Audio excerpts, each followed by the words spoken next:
All right, I am with Dumisani Chabalala. Welcome, Dumisani Chabalala. Thank you. Thank you, sir. Dumisani Chabalala is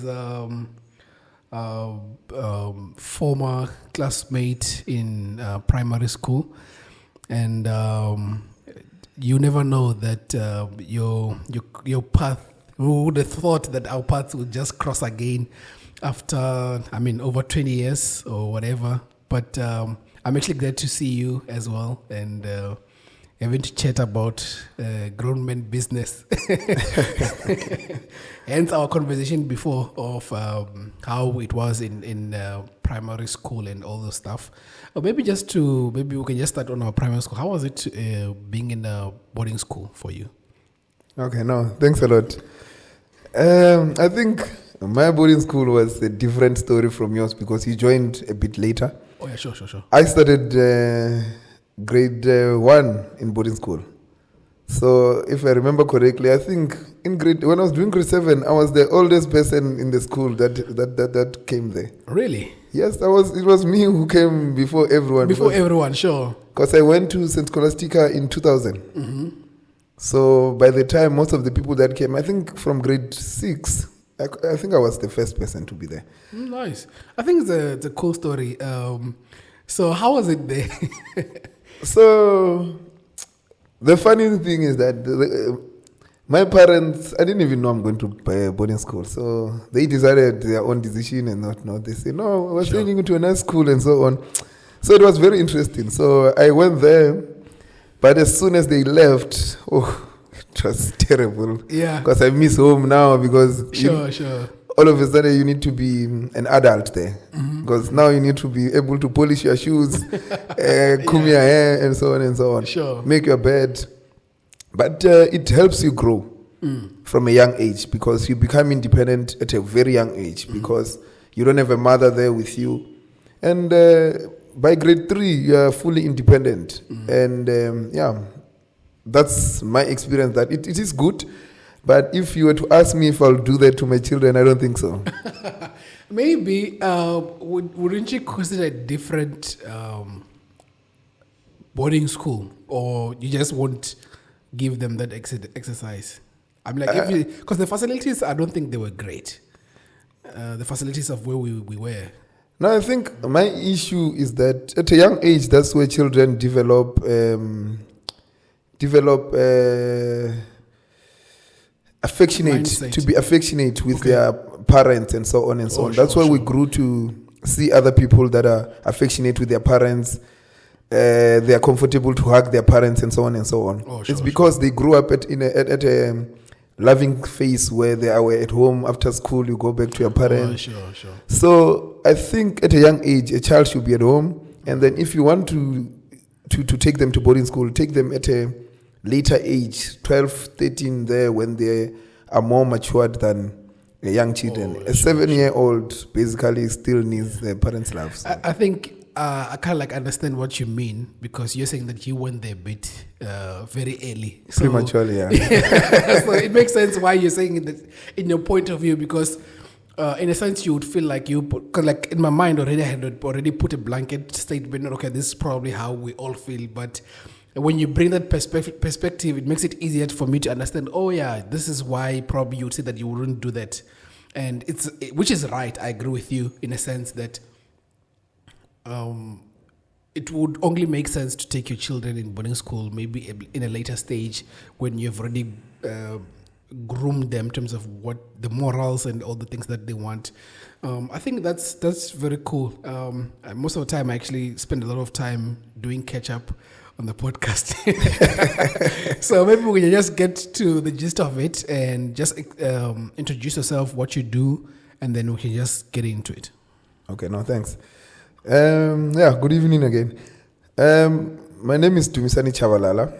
I'm from Limpopo. I grew up from a small village called Madombija. That is just like 10, 11 kilometers from Leicester. And Western, that's what they call Western one side, Sure.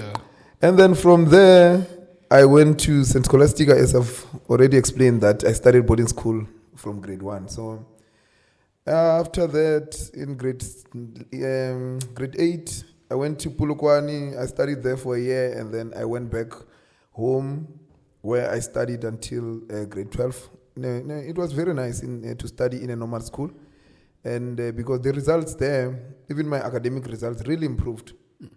Because there's also that pressure of saying, "Hey, you're from boarding school. You need to punish these people, man.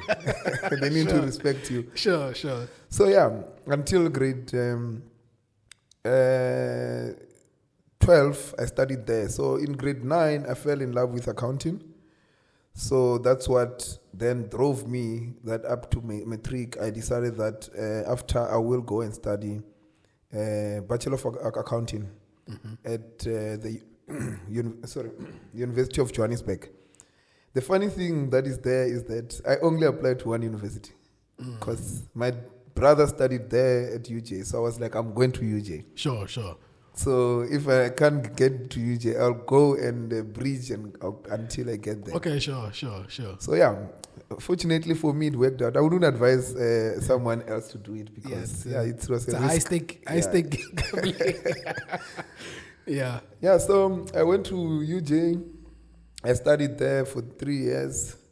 After graduation, I then joined the Office of the Auditor General. So the Office of the Auditor General it's a Chapter 9 institution, if I would explain. It's more like Public Protector Office. But for Auditor General, it's that they audit all government entities, departments, and municipalities. Sure. So yeah, from there, I worked there for a couple of years. And then after, that's when I joined one of the government entities, which is where I am now. So yeah, awesome. I think I like. I was about to interject there to say that okay, since like this guy's just giving me all the information, but I think I like the fact that you started with the Auditor General. So maybe before we get to the Auditor General, let's talk about how is it to study at UJ and how did you chop yourself up and how was it like? Just explain your experience in UJ. Okay. Starting from first year, I think my experience at varsity was actually nice because it was never really challenging period because I think I've been independent from, as I've explained, from a young age. Yeah. And I've got parents that are not really micro-parenting and so on. So they let you have space and so on and make your mistakes and then grow from them. So when I got to varsity, it was not something new for me to be independent where I'll get out of road. I knew that you play and then you also focus on important things. So I managed there at UJ. We'll do all these things that young people do, go drink and so on, but just need to balance between your studying and play and work. Yeah, play and work. So you need to do work-life balance kind of thing. Sure. So it was very, very, very nice period. I made good friends that became life friends and so on and so on. If I've got problems, I can talk to them. And we've given each other opportunities and so on. And some of them, fortunately, I ended up working with them at the Auditor General and so on. As much as most of them, because I left early at UJ, so I also opened doors for them. Does that mean that you finished the record time? yeah, definitely. I finished the degree in the record time. Oh, that's actually beautiful. Maybe I'll just stick on that as well. So you can just tell me your principles, what you were doing, because let me expose myself. I didn't finish record time. So I don't want to make this story about me, but I didn't finish record time, and there was things that I was doing which couldn't add up to what you to finishing early, right? So, but for now, this is not about me. So I just want you to tell me, like, how were you managing your time? Maybe in detail, what were the things that you were doing, so that at least it can help someone who's doing a bachelor in accounting. Maybe they can just use the same principles that we're using. Okay, now thanks. So basically, I know that not all shoes will basically fit everyone. But for me, I think time management is what's important. Sure. So what I used to do is that from Monday to Thursday, I would be in the library. I used to sleep there most of the days because I'm a night person, not a day person. Oh, I see. So during the day, I get too distracted quickly. So I wouldn't really study during the day. I would be just going all over. But at night, that's when I become active. So yeah, I'll basically make sure that I study from Monday to Thursday. Like, I go hard on studying there.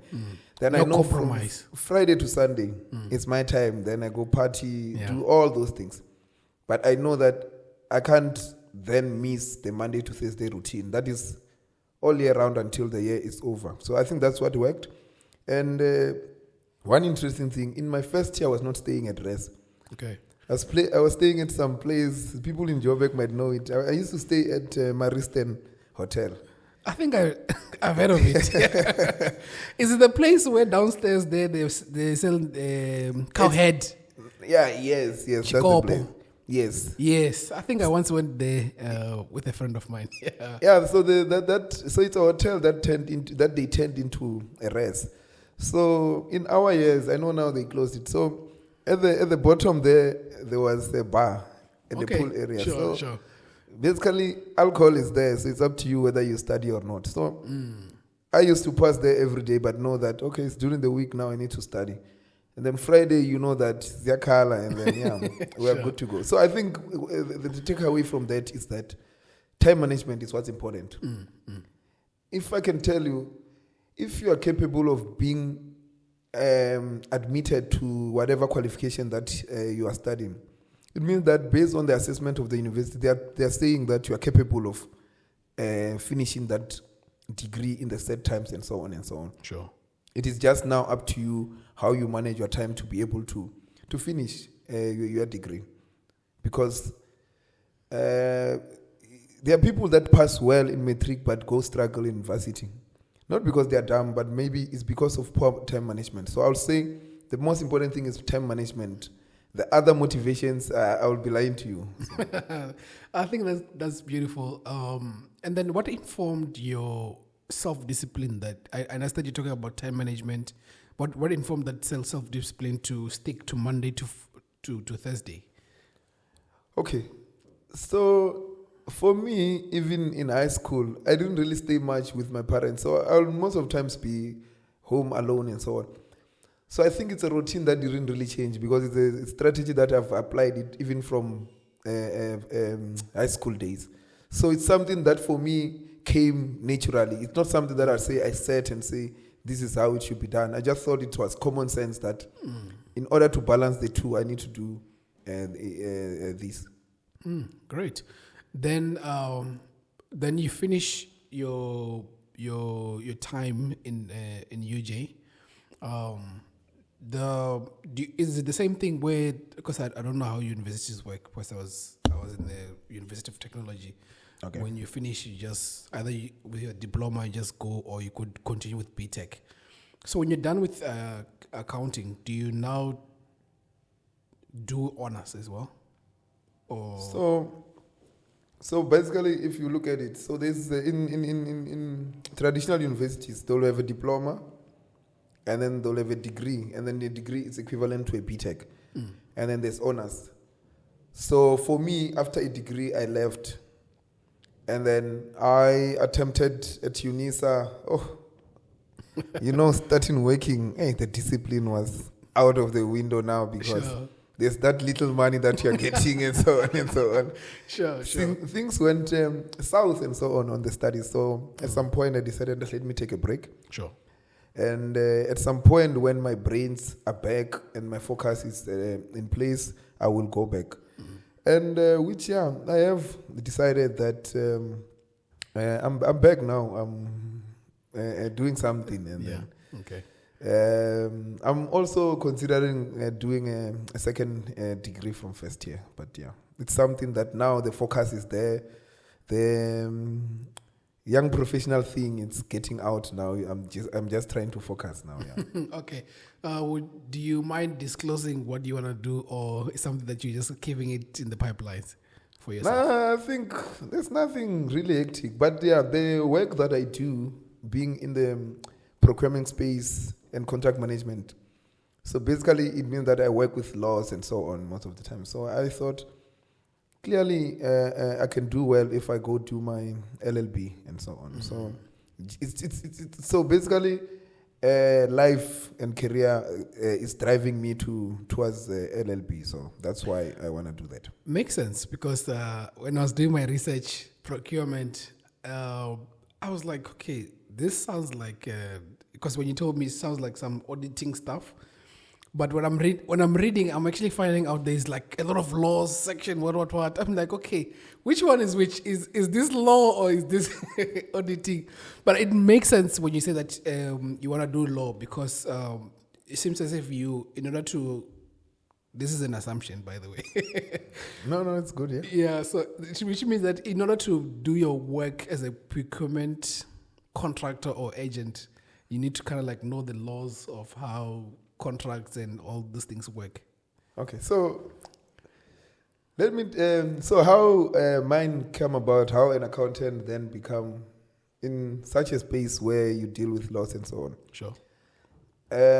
It goes back to the Office of the Auditor General. So what happens is that the Office of the Auditor General hires accountants / auditors to be auditors. Okay. So what you are required to audit when you are there, you audit the financial statement, how the financial statement are prepared and so on, whether they're in line with the acceptable standard, whatever that is applicable, whether IFRS and whatever that is the GREP. What is IFRS? IFRS is just an accounting jargon. A body that regulates the standard. So it's like there is a framework that guides how financial statements should be prepared, so that to be able to be tracked back for standard, for comparability, so that it doesn't matter which entity you are in, the users should be able to read the financial statement. I see. Yes. Because if I just go and present my own thing there, it will be difficult to compare apples with apples. Sure. That is basically that. And then, so at Auditor General, there are 3 phases. You audit that for financial statement, and then the second thing, you audit the performance information that they record. So it's service delivery kind of environment where they say, I'll deliver 10 houses.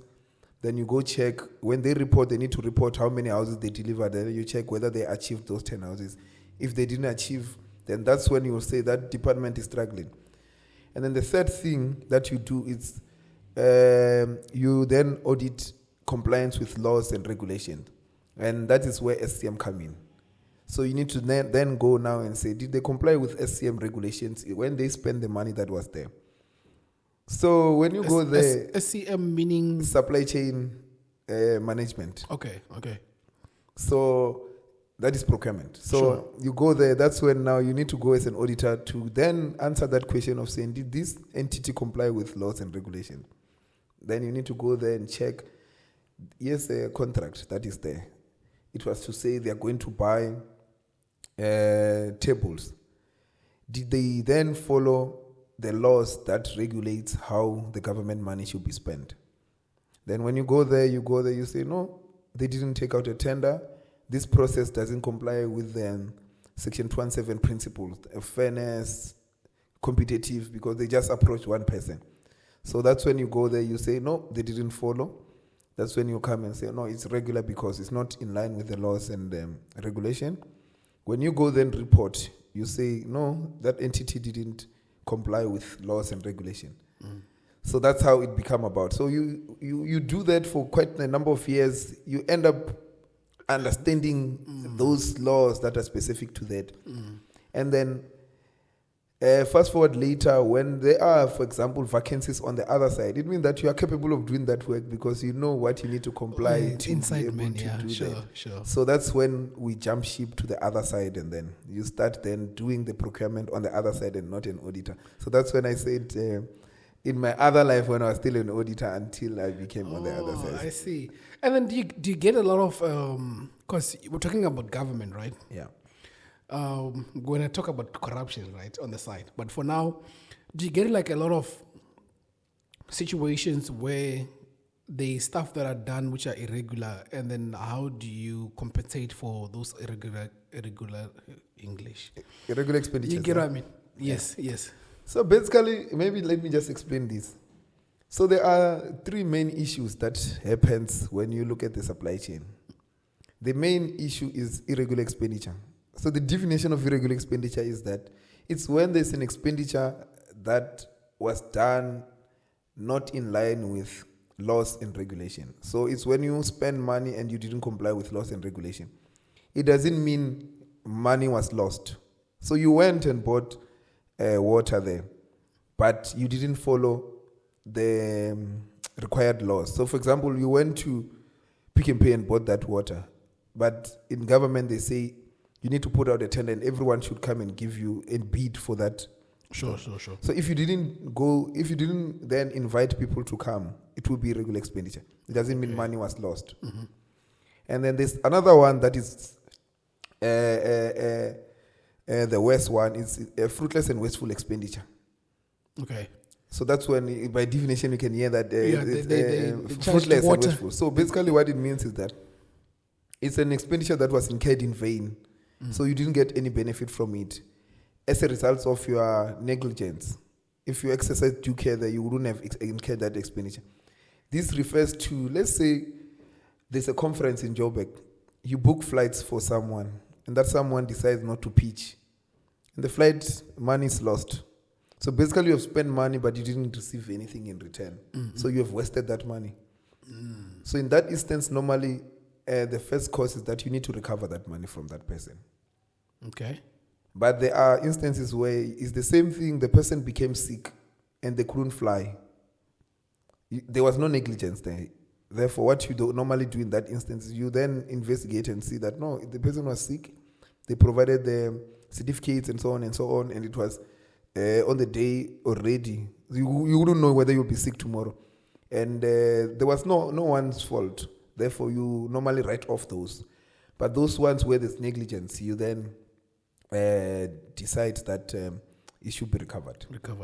But on irregular expenditure side, if there's no loss suffered, you'll just have to normally do the consequence management issues to determine what was the reason. Maybe someone needs training and so on.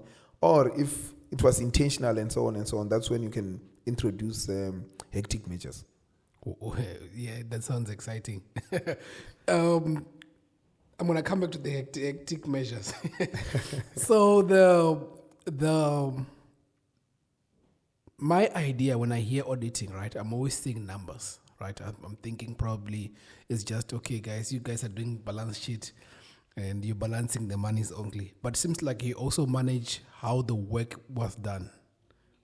And was that a shocker to you, or it was something which, because I feel like when I hear auditing, I always thought numbers, but it seems like you also manage how, like you were explaining, how contracts are being put out there, the choosing of the people, like regulating all those stuff. Did you have an idea of that's how it's going to be happening, or was kind of like shocked when you were doing it?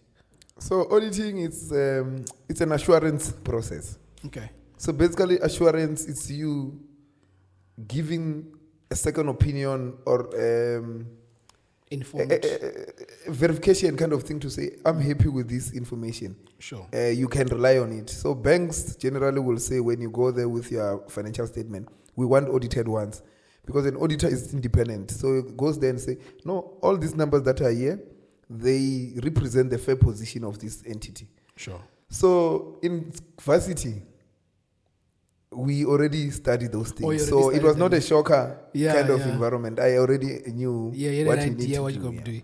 But when you're in varsity, were you shocked that this is what you're going to be dealing with? Not really. For me, I think it also goes with the personality that I have, that I'm always curious, and then I'm that current affairs person. So I follow things outside I don't really just stick to the book. So I'm normally aware of what is happening around. But I think the shocker maybe would have been from high school. I didn't really understand really what auditors do. You just see people in suits and so on. Sure. And so on. You get to work there. They don't wear suits, auditors. Sure. Yeah.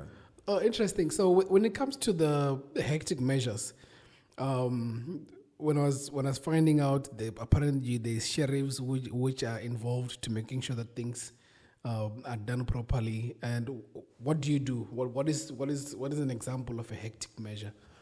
So there are two things. So A year or two ago, there was so basically the auditing that Auditor General normally does is that it's regulated by Public Audit Act.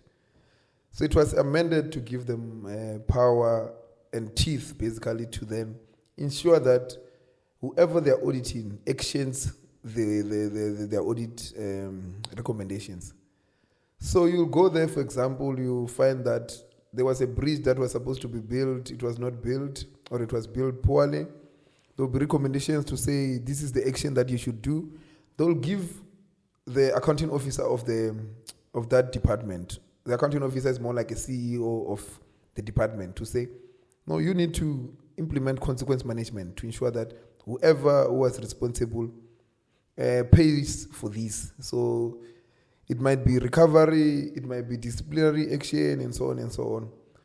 Then you come back and that person said, auditors, I'm not going to do it. Then now they've been given power that they can come back and say, no, that person didn't take action. And therefore, they can do other measures, for example, to attach their pension and so on, that they need to cover it personally because they decided not to do their job and implement consequence management. So yeah, those are the things that have been done, which is a good, positive move. I think before I get to this question, I will remember it. It's a very good question. Maybe we can just get into the procurement side of things. I think when you explain auditing right yes. now, right? So let's get into the procurement. So I think you said you're going to explain why you left auditing to procurement, like what caused that change. No, remember, as I've told you, that I audited for a couple of years, man. Sure. Not 4, it's 5 years or something. Mm-hmm. So the procedures are the same, sure. Just that different. You are looking at different information, but the procedures are the same. So it's like a cycle of doing almost the same thing. Same thing, yeah. So at some point, you need to take a career growth move and then go do something else. So that move, the procurement side, is something totally different. So, or maybe you can just get into the procurement then. No. What happens is that it's not that it's different. As an auditor, you only look at a certain part. But once you are doing something yourself, there's more details that you need to do, the smaller details. But as an auditor, you only tick certain boxes. Okay. When you're on the other side, you realize that there's a lot of things that I thought I knew, but I didn't know. So yeah, there is a gap that auditors understand and the actual people do. Then that's when you then understand their frustration when you are asking questions, because they have a lot to do there. It's not just the end product that happens there. Okay. So now you get into procurement. What do you do in the procurement? I think before I ask this question is why are they called auditing generals? So the reason it's called Auditor General is because that's the supreme audit institution. So that's the biggest audit institution in the country. Okay. So that's why they call them supreme audit institution. So the big guys. Each, and if not all countries have their own supreme audit institution. They are generally called Auditor Generals. So it's like in other countries they'll call kind of the Chief Justice as Attorney General kind of environment. Okay, that's why the Chief Justice is called Chief Justice, because that's the highest judge in the country. Sure. So yeah, interesting stuff. So getting into the procurement, what is it like? What do you do there?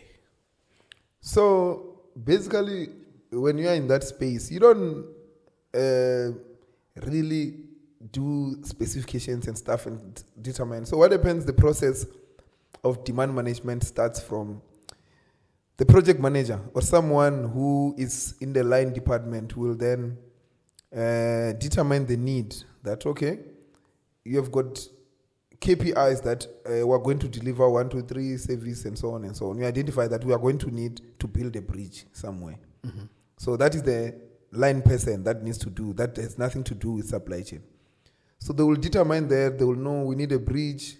they'll have more knowledge on how to build a bridge. They'll do a BOQ, bill of quantity, to know to build a bridge. You need 1, 2, 3, 1, 2, 3. So, as a procurement and contract person, you need to go there and assist that project manager, who might be an engineer, to make sure they comply with relevant laws and regulations and the policy within the entity.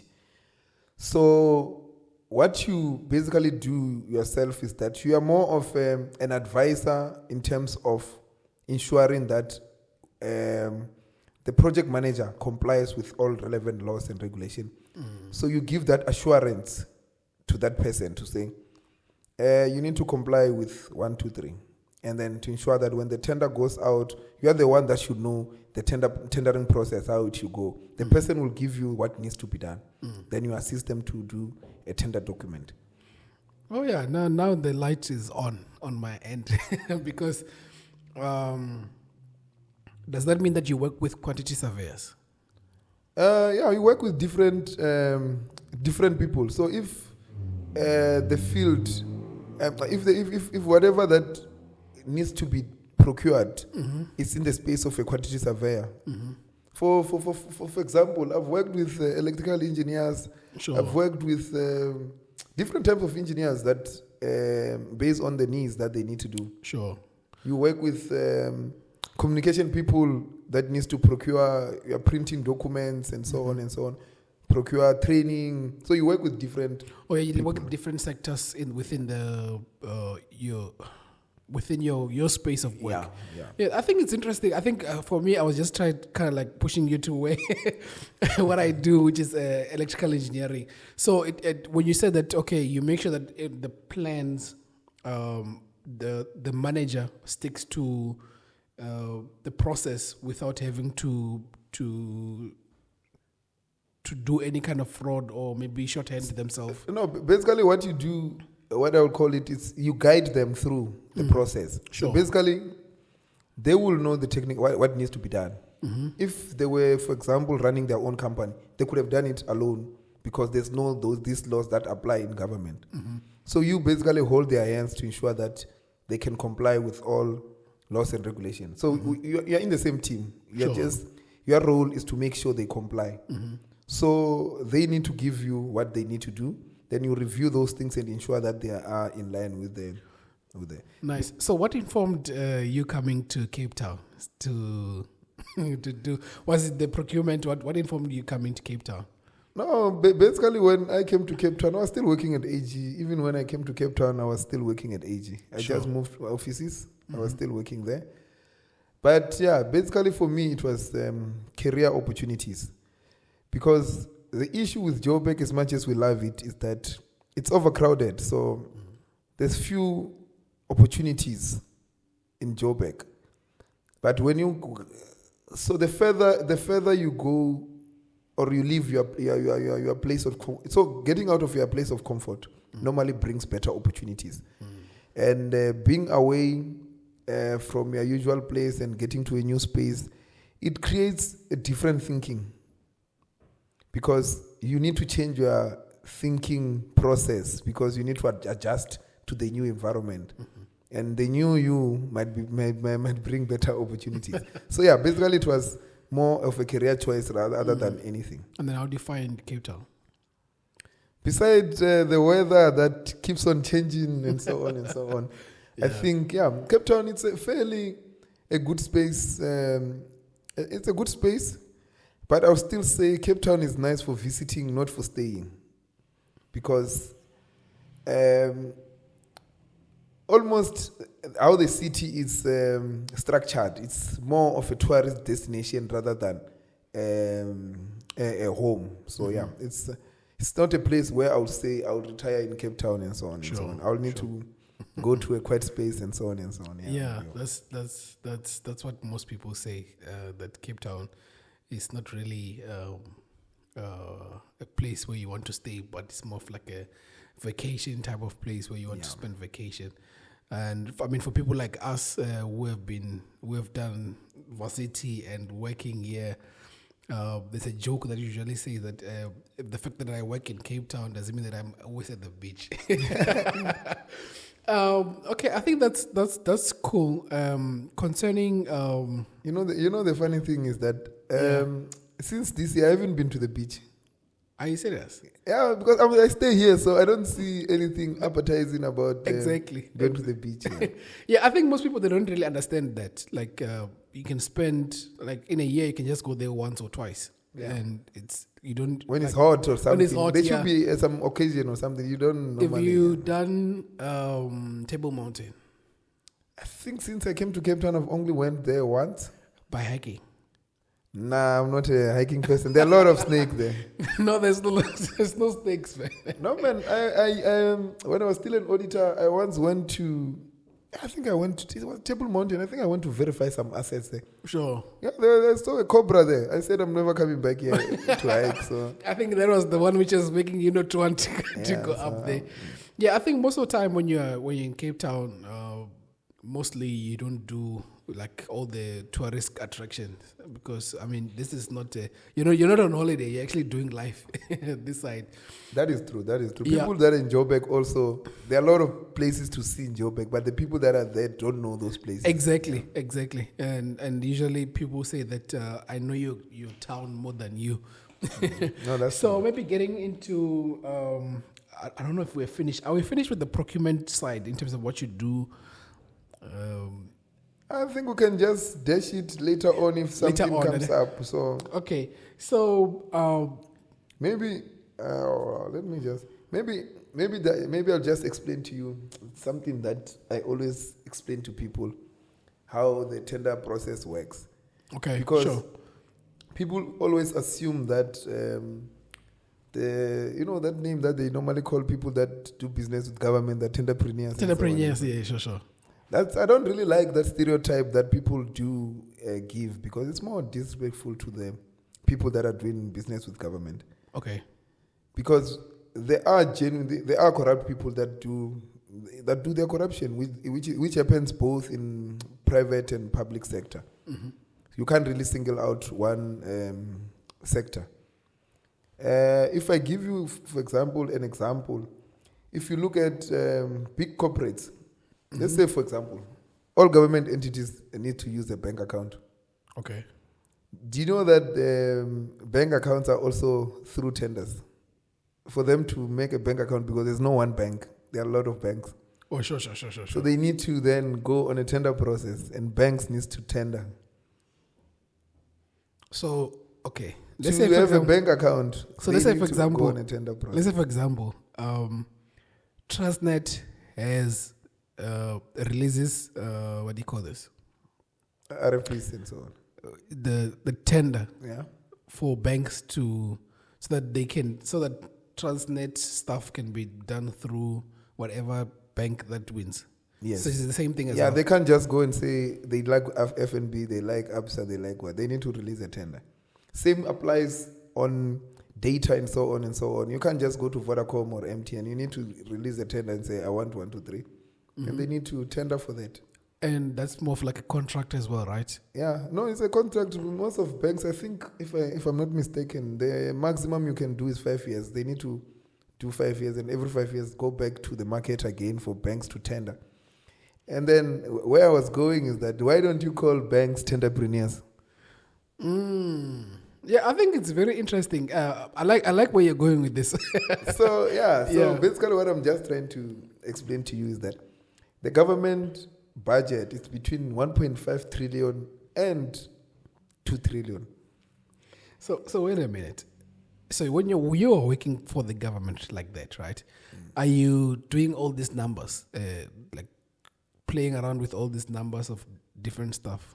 No. What happens is that this figure is based on what SARS collect and what the Minister of Finance, when they do the budget speech, gives us. Mm-hmm. But it will be divided into different spheres. So you'll get your pie, your piece of pie.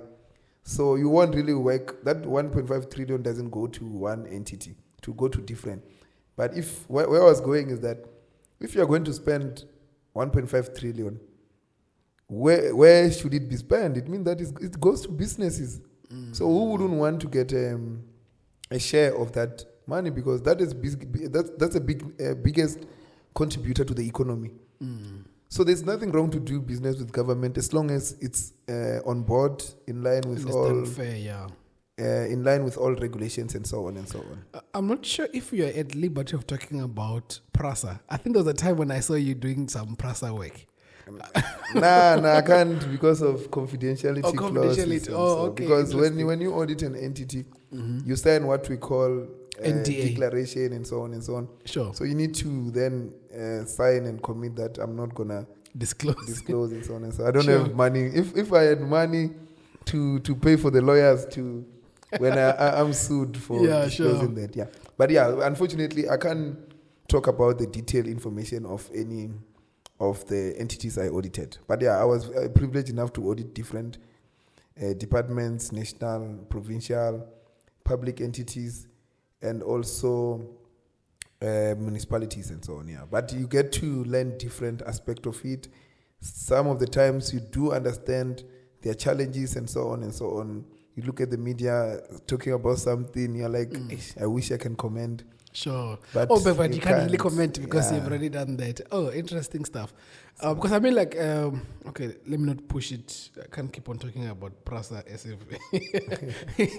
So when you're working for the government, right? Maybe we can just start talking about corruption because this is what I wanted to ask you. I said I'll ask you later, right? In terms of corruption, because how much if you were to gauge in percentage wise, right? How much of corruption do you think is happening in percentage? Like maybe according to you, maybe sort of in the nation, or maybe according to what you have worked with, and you're like, okay, I think I've seen 75% of corruption, or it's actually lesser than what people think it is.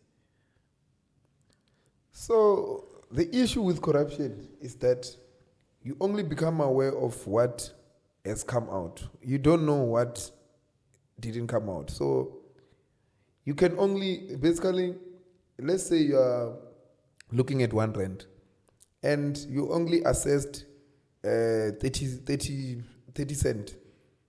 You're only going to know what, you can only be sure about the 30 cent that you look at. The 70 cent, you can't really say anything. They might be or they might not. So, but obviously using extrapolation method, you basically say, okay, on the issues that I've looked at, 30% of them have issues. You just then extrapolate to the whole population and say, okay, it means that in the whole population, 30% it's corrupt. So definitely it might be more than what we know, but yeah, it's in both public and private sector. So the issue, if we need to tackle it, we shouldn't ring fence into government. We need to look at why is our country corrupt. Is it maybe the values that we have as a country? If it is that, then we need to then look at instilling the integrity within our children and our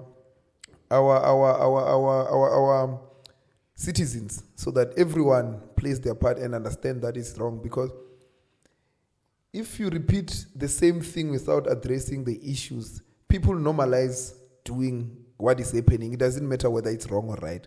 But because it has been normalized, people will think it is correct. So both private and government, there are issues. If you look at your Steinhoff, that is private entity. There's a lot of money that was lost there. So it's just that in private sector, it is difficult to know the corruption because their record are not that public. Decision making, process and stuff, The laws that apply to the government don't apply to them. So the only time we find out is when someone whistleblows and so on and so on. But in government, because of the transparency that happen, it's easy to identify issues. Oh, that's very interesting. And then with that said, because I'm trying to get an idea from someone who's actually, because corruption is something that everyone just throws. It's a word that everyone just throws around, right? So if we were to give a percentage out of 100, okay, there is 100% corruption in almost every deal, or there's 30% corruption that I have encountered in my work. So what's your feel on that? It's difficult to give that figure. Sure. Because every situation, it's unique from the another one, and so on and so on. Because it's even difficult. That's why not all irregular deals are due to corruption. Because as I told you, it's when you don't follow laws and regulations. Someone might have just made a mistake and not follow something. Therefore, it doesn't result in corruption because they didn't really have an intention of stealing or doing fraud and so on and so on. It's where, let's say for argument's sake, National Treasury says advertise a tender for 30 days. You go there, you advertise it for 15 days without necessary approvals. When auditors come there, they will say it's a regular expenditure. But there's not really corruption there. It might have been someone that didn't know that you need to advertise for such. And then you go to the same space, someone intentionally there and went there fraudulently, did things and so on and so on. And that is corruption. Interesting. I think the reason why I was just trying to press a bit on corruption is because it's like the next buzzword that everyone likes talking about. Other than the government is corrupt, So I think maybe the way that you explain it, it's also bringing in light that there are procedures that are supposed to be done, and maybe some other people are eating in a different way, but it's also still corruption. But in the sense of corruption, it's not just corruption. There's also human error that's also happening. Yeah, human error can be corruption. So, but the corruption is there. As we can see, we all watch the Zendo Commission. People are in cause. They are convicted people. You saw on COVID PPE scandals and so on. There is there, but to equate all the regular expenditure that reported that is all corruption, it would be wrong because in that there are those irregular expenditures that are not due to corruption but due to error and so on and so on. Interesting stuff. And then how did you get where does your love for food comes in and cooking? I know you like your meat and stuff. Where does that one come from? The funny thing, I don't eat a lot. The funny thing. So what happens is that I love traditional food. So because I love traditional food, I don't always get what I want, especially in Cape Town. It's very difficult to just go on the corner and get whatever you want. So that from that, it forces you then to go buy and cook for yourself. Sure. And the more you do something, you fall in love with that. So hence, I normally cook different things. Yeah. I'm just waiting for winter to be over and then I can start again to cook. I prefer cooking on the fire. Oh, okay, interesting stuff. Because I've seen you on Instagram. I was like, okay, this guy seems like he has a love for cooking and stuff. Yeah, I thought maybe it was just something where it was something that you always cultivated from young, and then just trying to express. It's like your other love besides your work. No, definitely it's food. I don't eat a lot, but I just.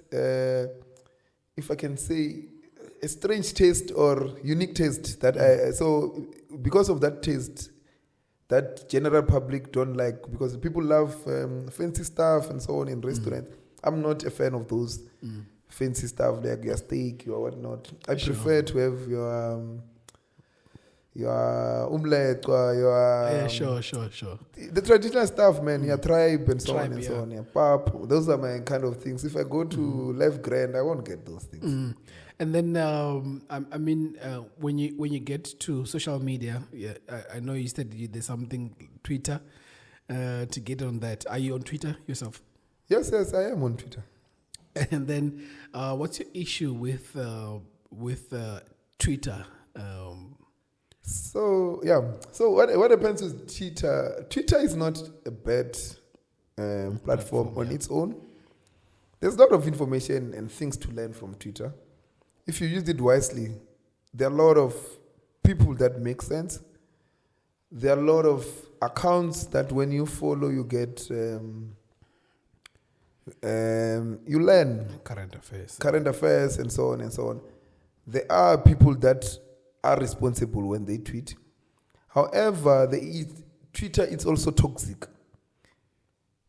People use Twitter, other people use Twitter to fight their own demons and so on and so on. There are people that get happy by hating other people and so on and bullying other people. So it is toxic if you over-consume it. So you need to protect your peace, consume what you only want, ignore people. You don't need to respond to every tweet that is there. Those are strangers, man, that you don't even know. Sure. When you are walking around, you go there and confront everyone on the road. So you do the same there. Twitter can be toxic. There are a number of accounts that are toxic on Twitter that you can just see that these people, their joy comes from hating other people and so on and so on. That's why I'm saying Twitter, it has caused a number of people depression and so on and so on. But maybe it's because of that they didn't understand that you don't need to respond to every idiot that is there. Try to stay away from sharing your personal issues on Twitter and so on, because people tweet for likes. Generally, they come and make your story a joke and so on and so on. So that's what I was saying when I say it's a toxic space. If not used well, it might then worsen your situation that you are in and so on and so on. But I can't say I can't live without Twitter, because that's what I'm a current affairs person. I get a lot of early news on Twitter and so on, unfiltered news, because when you rely on the media, they remember how someone says a story. It's a driven agenda. Yeah, it can have different message. Same story can be told by two different people and come out as a different story. Sure. So when you read the story from the source, or when you watch the person making the speech there, you then have unfiltered story, and then you make your own conclusion without someone summarizing it for you. So that's why I'm still there. But otherwise, if it was not for that, I don't think I'll be on Twitter, because the space is toxic. If you look at the trends, there's always someone praying for someone's downfall. Interesting. And then do you wish for us to go stay in Mars? To be honest, when you look at Mars, I don't know when we still haven't explored Earth to its full potential. Why would we want to then start another journey? I don't believe in I believe in finishing something that I've started before I can do something else. Next project, yeah. Yeah, I'll give you a simple example. When you buy a 6-pack of water, do you open 2 bottles at the same time, or you finish one and then open the second one? Yeah, I get you. So the same thing, if there's still potential in Earth will be bottle 1. Why do you want to open bottle 2? Unless if whatever you're looking for there, it's not in bottle 1. So you can open water and open a soft drink, because those are 2 different things. Sure. So yeah, that's my view on that. I don't think it's necessary, but I'm just an accountant. Yeah. I wouldn't know the other technical stuff. You know, the reason why I'm asking that is I saw you had Jupiter on your thing. You saw Jupiter. No, man, I just love nature, man. I just saw the picture. It shows that how beautiful the world is, and so on and so on. But the technical side and so on and so on. I thought you were part of the guys, the Elon Musk guys, who like going out in space and exploring the world like that, and studying a new generation in a different planet and stuff. You know, the funny thing there that I don't remember who I saw on Twitter. He once said, Elon Musk is a tenderpreneur in America there, because that gig of going to space there is the American government that is normally paying. The funding it. So basically, he is a tenderpreneur there. Interesting stuff. Yeah, you must charge American money, taxpayers' money. Yeah. So. Anyways, thank you so much, man. I don't know if there's anything that we need to touch on that. I feel like we've touched most of the stuff that we said we want to talk about. Okay, maybe if I can just think of, it can just be the other thing that maybe is very important is that working in government or private sector, because there's always that debate that people say, Oh, okay, sure. working in government, it's a career suicide, and so on and so on. Is that for you guys as a procurement officer? No, general. Oh, general. Oh, you mean general? Yeah, okay. I'm general, because I can ask you now to say, why would you go and work in government? Most probably you're gonna say. No, I think for me, I just need the reason why I would go for government at this point is just to see how things are done on the other end, but I feel like I can't really have a lot of comment on it because I've not really worked in a government industry, but most of the time you hear that, I don't know, it's very slow in the government, people are not really doing anything, and it's like there's no work, and depending on where you're working. So it's like you just get your money, you get all your, what's the word? You get your benefits and so on. The benefits, yes, the benefits, your house of benefits, car allowance, all those other stuff. So it's just for me just to see, okay, like to see it for myself, it will be nice. So what's your opinion on that? No, so that's one of the stereotypes that, again, I feel it's disrespectful to hardworking government workers that are there.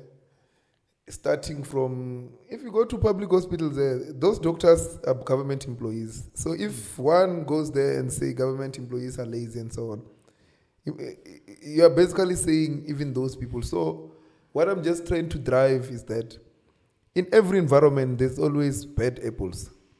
But then it doesn't mean we should generalize all those things, because there are hardworking government employees that work. Hence, other departments perform and so on, others don't perform. It is there. Even in in private sector, there are companies that are being liquidated on a daily basis. But you don't then go and say private sector people are lazy and so on and so on. So I think in government, it depends where you are. If you get good leadership in the entity that you go to, you will then go do well.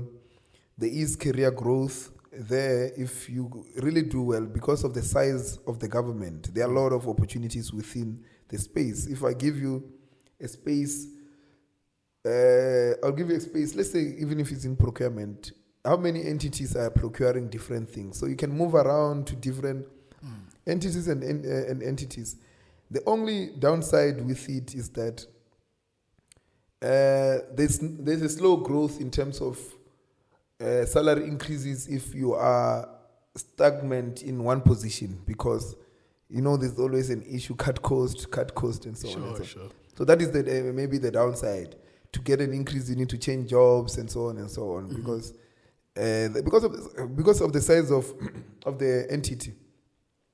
So, but if you look at the other thing that maybe for me gives me comfort, is the level of satisfaction that I am contributing into building and improving the lives of ordinary South Africans there, not only the elite, but the smile that you have when you have delivered service to a poor community there, and then people just being happy for having sanitation and water and so on and so on. It's so fulfilling for me, those things, considering that you're from a village. So also the other thing that is developmental is that it's easy from the government's point of view, because they've got enough budget to empower people to study further and so on and so on. Because if you want to study and your area of studying, it's relevant to whatever entity you are in, they are likely to support you to study further and grow yourself, and therefore you can grow your career. And lastly, the stability within your life and so on. COVID has shown us that private sector is not always green and so on and so on. Sure.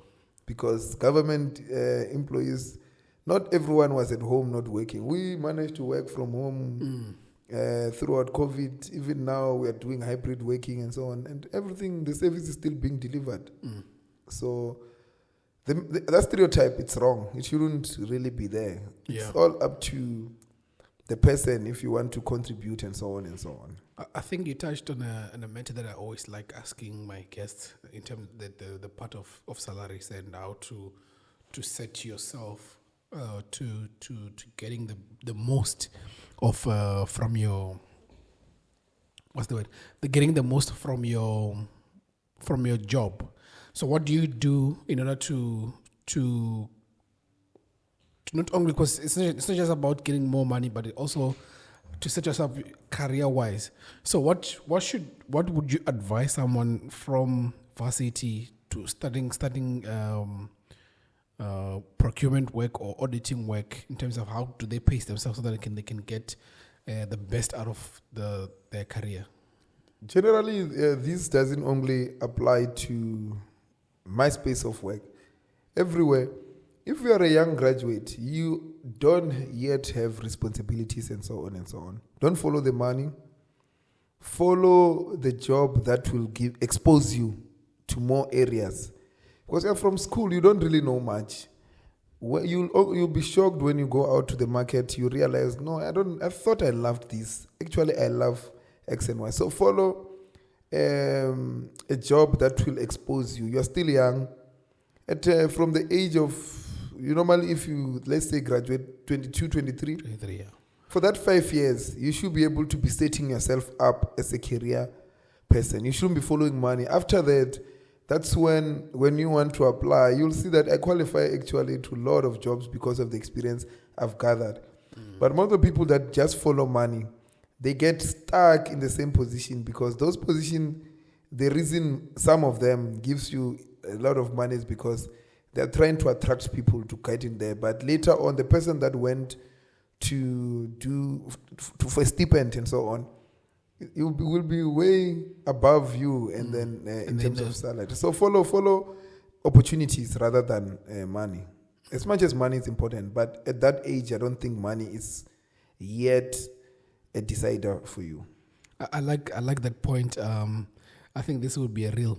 That's a sound bite right there. I think I like that point a lot because I think I've always thought that you can just push money, but also exposing yourself to more stuff allows you to be competent. Because when you were saying that, I was thinking of information. It's the more you know, the more you get paid. That's how it works, right? Yes. So basically, what I believe in is that my best assets that I have. You ignore all material stuff that are there. The best assets that you have, that even if no one can take it from you, is your mind and your knowledge. So what you do, acquire the knowledge and then use that knowledge then to acquire material things. But the best investment that you can do for yourself is to invest in your knowledge. Awesome. Anything else? I know it sounds so funny because usually I have like a lot of stuff that we need to talk about, but I know that there's also stuff that we said that we're going to talk about. So that's why I'm asking, is there anything else that we need to talk about so that in case we just make sure that we cover everything. If we don't, then we can just always have another one as well. No, maybe lastly, the one that is always close to my heart and it's very hurtful is the unemployment. Sure. Because we're currently sitting at 33%, 33 point something. That means that the people, if 100 people are eligible to work, we've got 33 out of that 100. Okay, let's just say 10 wants to work. 3 of those people don't have a job. Mm-hmm. And the expanded definition, it's at 45%.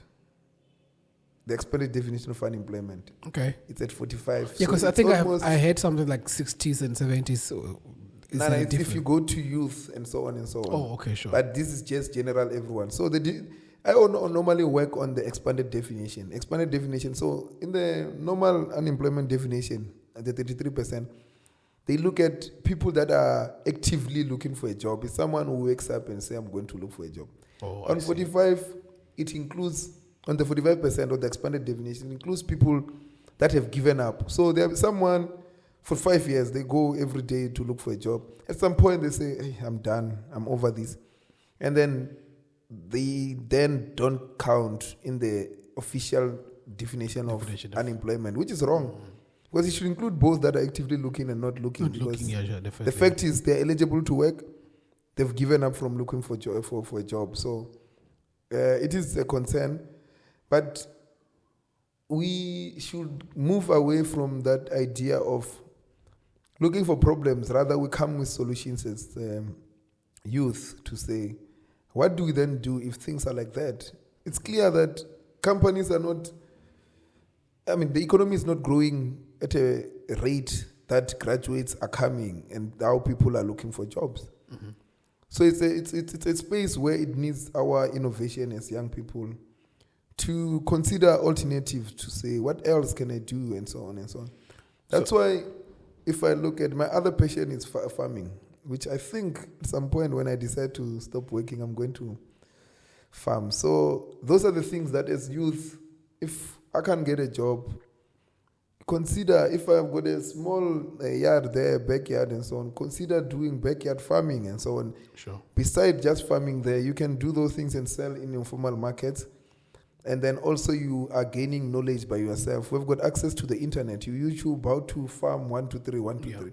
Not everything is capital intensive. But from that knowledge that you have acquired there, if an opportunity comes for you, if you look at Limpopo, we've got access to a lot of land there that you can just go Msanda and say, I want 1, 2, 3. Yeah. So you can very good price, start there and so on and so on. Because those are the opportunities. The time to just sit and say, government, private sector, create jobs. I don't think we are really going anywhere as youth. We need some creative ways and so on to then create jobs. The other thing that maybe is very important is that where we are, I think we are sleeping on ourselves. If you look at the Stokvel market, it's in billions, man. If I'm not mistaken, I think it's Stokvel. You mean the one which we just do group? Yeah, the Stokvel, you group every month, you pay 500. Sure. They say the market is in billions, man. I think, if I'm not mistaken, it's 5 billion. So why don't we move from immediate consumption, where we save to buy grocery in December? You go there, you find people buying 10 packs of washing powder and so on and so on. Some crazy things, man, like 10 kgs of rice and so on. Why don't we move on and move away from that and use that money then to create something that is sustainable using that money? Imagine if that, even if it's not all of it, if that half of 5 billion is invested back into the economy through an asset that will give returns and so on and so on. If you were to, for example, you go there, farm with that 2.5 billion, the returns come from that. We can then grow from those things. Yeah, I think it's very true. I'm also part of. Okay, let me not. Okay, but I think you're right, because the other thing that I'm thinking of is what FNB did with the. If you wanna own a place, you can come. 10 people can come and meet, and then you can buy either property, and you're doing Stokvel together, and then all of you guys are just contributing towards that property. Get someone to stay there, or you become a developer as a group of people. I think you're right to say that we can do a collaboration of some sort, but I think in a sense as well, there's also, because this is money, some people always have money problems. Imagine you're doing a Stokvel and then 2 people can't pay because of whatever reasons, retrenchment or whatever. That could be a bit of a sucker punch as well. No, what you generally do, let me just give more of an example. Let's say it's 10 people. They've got, after they've paid everything, they've got 10,000 available. Yeah. You go there, you say every month we pay 10,000. In December, you've got 1.2 million. You can go buy a property or 2. Then you rent it out, it also pay you back. Imagine you do that process for 10 years. You can have 10, 12 properties. To eliminate against the risk of someone not affording, and so on. That's why there's no shortcut in paperwork. You need to then have proper legal advice and so on and so on. Put those clauses there that covers in cases when someone defaults and so on, so that their share of it's more like a company, man. Their share, your share is based on your contribution and so on and so on. Yes. that structure can be done Yeah. if you followed expert advices and so on. The problem with us, we don't like paying for such advices and so on. That's where we go back to that knowledge is power, because there Sure. are people that invested in their knowledge Yeah. to be able to give you such advices and so on and so Yeah. on. So we need to be able to stop that saying of we're friends. Let's go put everything on paper so that even if you don't default, tomorrow you pass on. What must happen? So you need to have those things to say. If someone was to pass on, this is how it estate's should be gonna done be. and so on Yes, and so on. Because those are the things that complicate good things. Because you can't say we can't do something because what if?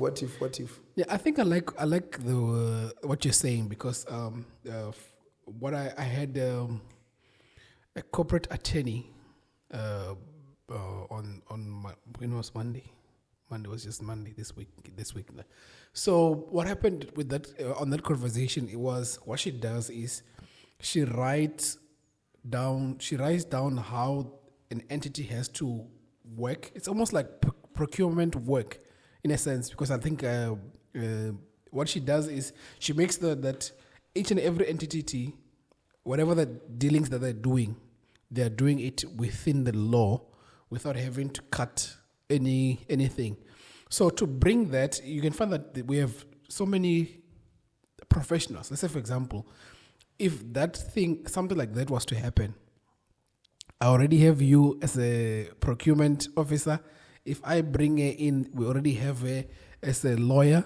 So which means if we're doing business that way, you guys are already representing the company of whatever stock fair that is being done to create whatever business that you're doing. Yeah, so the other thing that you do, remember, if you're, let's say, as I was saying, the 10,000 thing, if you go in there, what you can just do, you diversify the skills of people that are in there.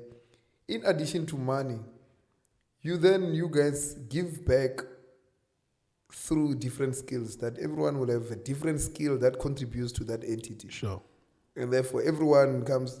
There'll be someone who is in a tax industry will come and do the taxes. Someone who's a lawyer will come and ensure we comply. Someone with in property space will make sure we get the best property. Someone who's in the maintenance space will make sure the maintenance is done. So and so and so. So in addition to that, you can then contribute those skills and come together, because in solos you can't really maximize on the potential that you have. I like that conversation a lot. Maybe we can just talk about that after this podcast. But is there anything that you like to say, like to advise young people out there? Oh, that's on this point. So yeah, normally I'm not an advice person, because I'm that person that believes in one making own mistakes, owning those mistakes up, learning from them and growing from them. But there are other mistakes that you can't come back from them. So basically, maybe the advice will just be, just calculate the consequence of whatever action you do and see that if things were to go south, would I be able to come back to the West? And take risk. Calculated risks. Take risks that are calculated, and so on and so on. And learn from them, and then grow up, dust yourself, and then move after that. Nice. And then that's kind of like all. Thank you very much for coming through, man. This was like it was a beautiful coincidence, because just before you, I had, like I was saying, that I had an attorney who's a corporate attorney, and I see how both these things are linked as well, right? And good luck with your LLB. I'm sure you're gonna be a very good lawyer with some procurement skills as well. And you get all that guap, all that money to secure your children and your grandchildren. No, thanks a lot. It's such a pleasure to be in such platforms, because you generally share the little knowledge you have, And then other questions and things you learn and the feedback you receive from people, you learn from that and correct. Because one should be able to take constructive criticism and learn from that and move on. You keep working, keep it moving. Awesome. All right, that was Dumisani Chabalala, guys. Have a wonderful one, and I'll check you out on the next one.